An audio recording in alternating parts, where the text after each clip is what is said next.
लक्षात ठेवा, साहेबांचं स्वतःच जे शरीर आहे ना, त्या संतागारला वाहिलेलं आहे पुरा, अर्पण केलेलं आहे पुरा. त्यांना स्वतःचं अस्तित्वच नाहीये. मी हे अरुण आळी आहे म्हणून त्यांना लक्षातच नाहीये. फक्त त्यांना संतागार आणि संतागारच माहितीये, बाकीचं माहित नाही.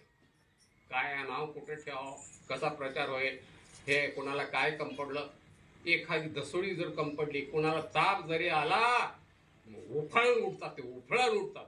एक दिवस मला सर्दी आली, हे आवाय रात्रच्या झाला, कुठं जावाचा, कुठं केले, काय केले, कोणाला पाठवले, ते बाटले आणून दिले ते खोकल्याचे. बघा बाबा कसे आहेत, एवढी आत्मीयता त्यांच्याकडे आहे. आपणाला स्वतःचं अस्तित्व, आपण बी त्यामध्ये मिसळून जावं. जसं त्या दुधामध्ये साखर टाकल्यानंतर पुन्हा बघितलं आहे का म्हणे, नाही साखर नाही, ते दूधमय होऊन गेली पुरा.